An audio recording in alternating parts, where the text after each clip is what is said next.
Okay, good morning history buffs, history lovers. Welcome sa isa pang episode ng History by Bike.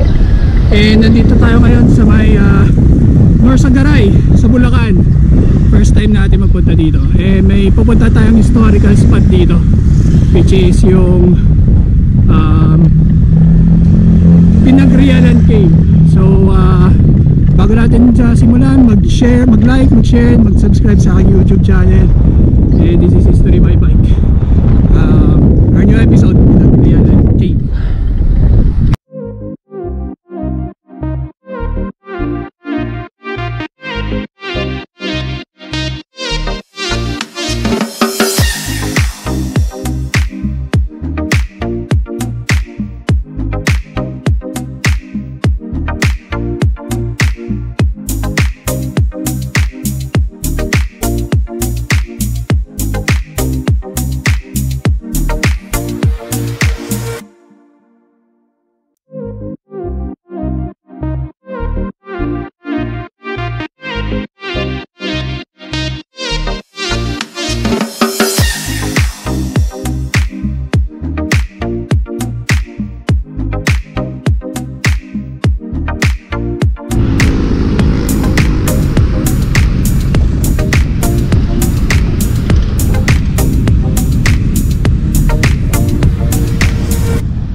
So uphill yung papunta.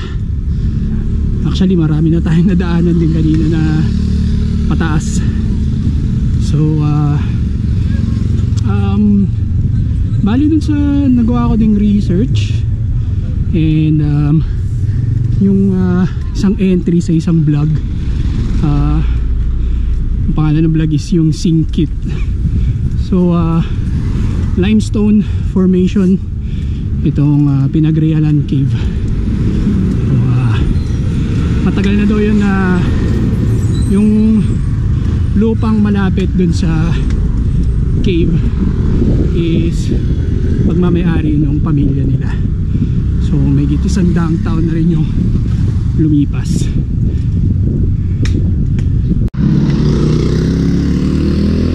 Ayan, papasok.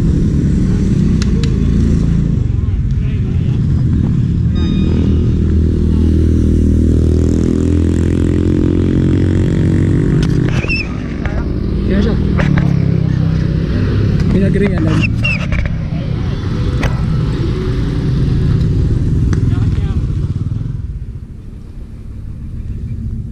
Ayan, pataas yung papunta dito.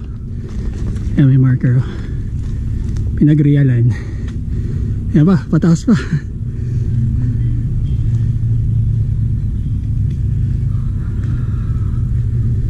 Tingin ko malapit na yun eh.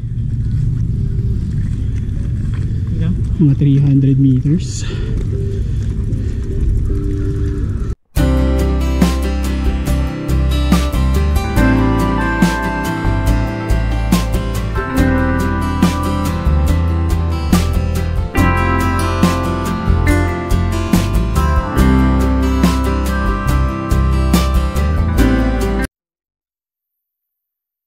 Ilahad natin yung background ng story nitong Pinagrialan Cave. So itong cave formation na to dito sa may Norsagaray sa Bulacan is nagamit siya bilang hideout nung Philippine Revolutionary Forces, panahon ni Bonifacio, panahon ni Aguinaldo.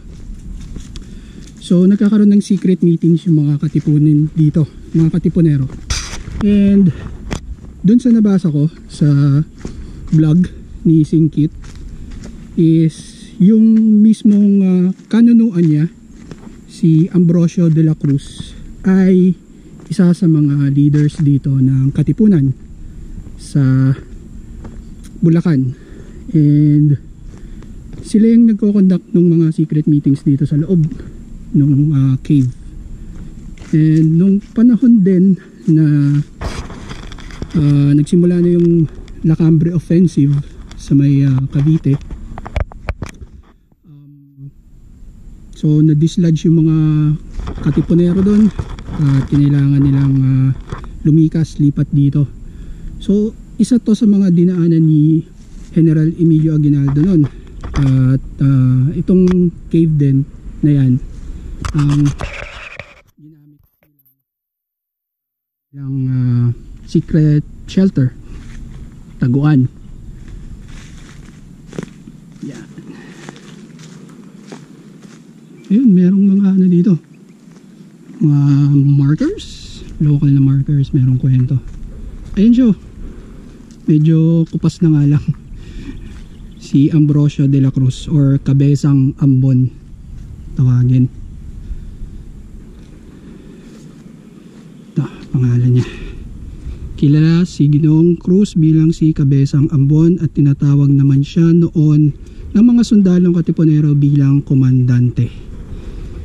Nabibilang siya sa Prinsipalya o yaong pamilyang may kaya at koneksyon sa politika. Siya ay isang mestisong Kastila at Inchik. Ang kanyang angkan ay may malawak na lupain sa poblasyon at minuyan ng bayang ito. Dahil sa nakakangat sa buhay, si Cabezang Ambon ay nakapag-aral at nakakaintindi ng Kastila, kung kaya di naglaon ay nainganyo siyang sumapi sa kapatiran ng mga Mason, so yung mga Freemasons. Isang lihim na samahan nagpapalaganap ng kapayapaan, pagkakapantay-pantay at hustisya sa buong mundo. Ang kapatirang ito ay naglalayong ding magsulong ng mga reforma sa pamamalakad ng banyagang mananakop dito sa Pilipinas. Ang kuweba ng Pinagrialian ang naging kampo ng mga Masong taga-Garay dahil na rin kay Ambrosio. Sa bungad ng kuweba ay makikita pa rin ang marker ng Masoneria Minuyan Loya bilang 313. So yan.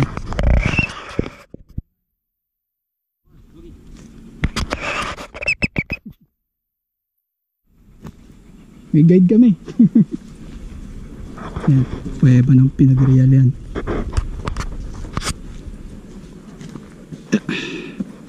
Pasukan natin sa loob. Mga nalalaglag na puno, nalalaglag na bato. Ito na siya.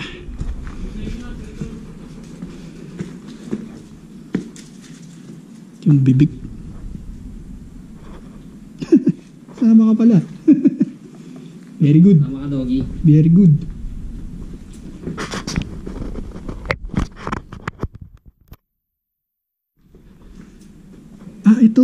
Ito yung marker niya. Yung masonry marker. Lohia, Minuyan, bilang 313.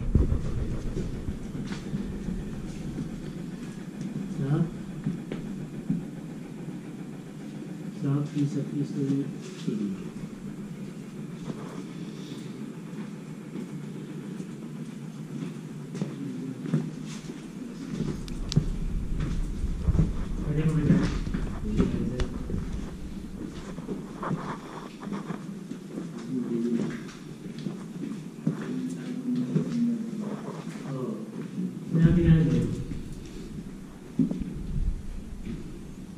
Kinang-kinang yung ano nyo. Ayan o. Daming dissolved na minerals. Sama dun sa patak ng tubig. Napubuo. Stalagmites. Sa baba.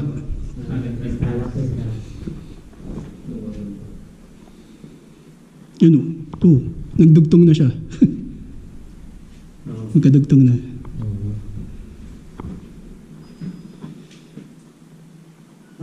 Every year ba? 0.5 centimeters?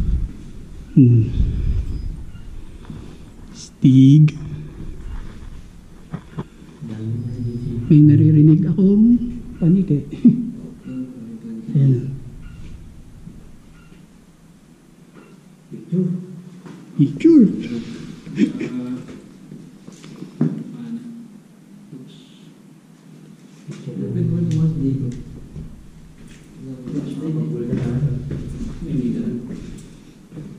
Ang lamig. Ang lamig sa loob.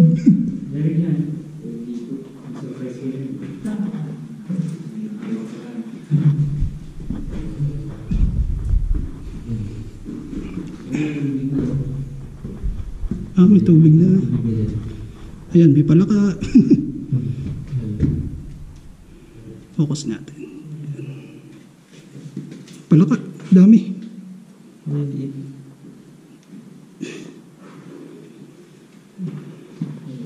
Bukas ng mga sunod dati. Dati kasi sugo yung ginagamit.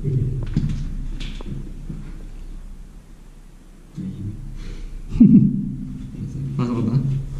Natin. Tigpa akong matisan.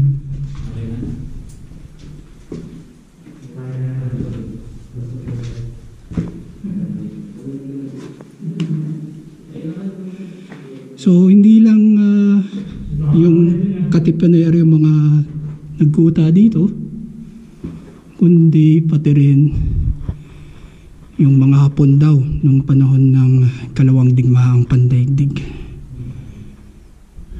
May mga palaka oh. Ang dami nila. Ang dami nila dito. Palaka. Ang dami. Parang nest.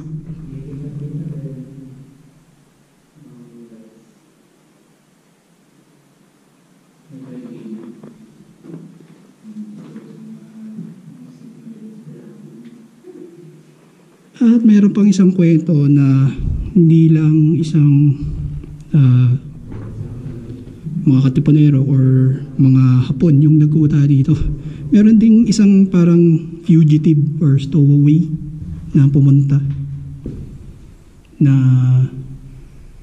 dito siya nagtago and nakilala siya biglang Dr. Piping Panaguan. Kasi meron pa daw isa na doktor dito na Piping din yung pangalan. So para maiba naman yung pangalan niya, Panaguan yung tinawag sa kanya. Ito meron pumapatak dito. May pumapatak na tubig. Ayan o. Namubuo pa lang.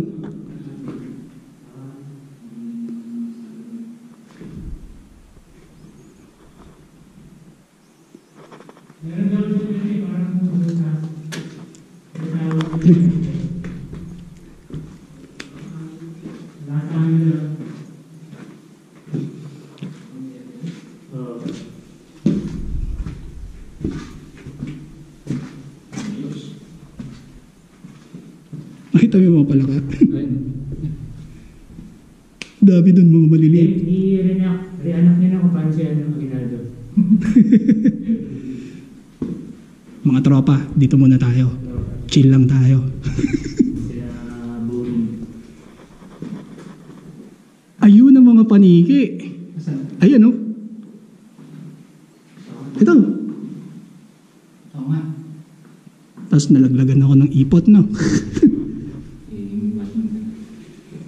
Hello, ayan mga paniki. Ang dami nila oh.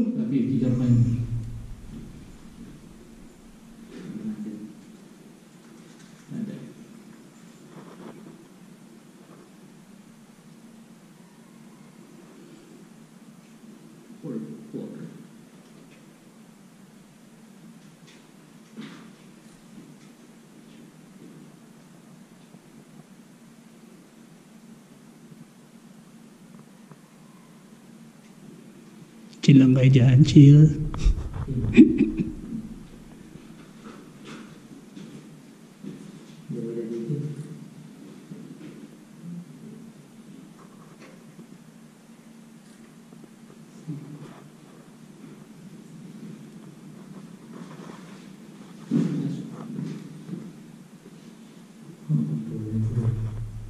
Lit pa. Yun, may lumano.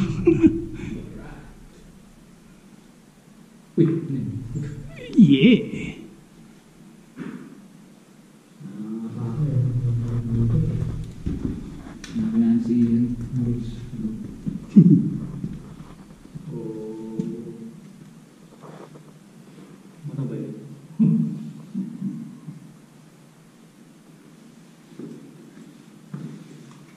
Buti walang mga ano, yung alupihan. Alupihan ko ba?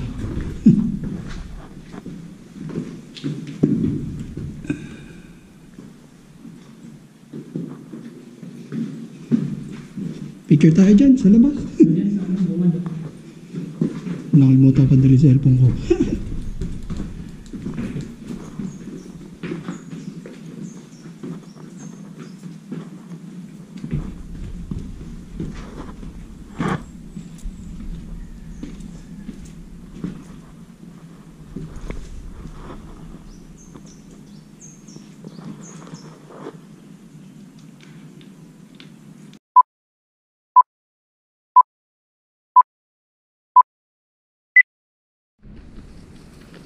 So dito lang natin muna tatapusin yung episode natin for History by Bike, and huwag kalimutan mag-like, mag-share, mag-subscribe sa aking YouTube channel.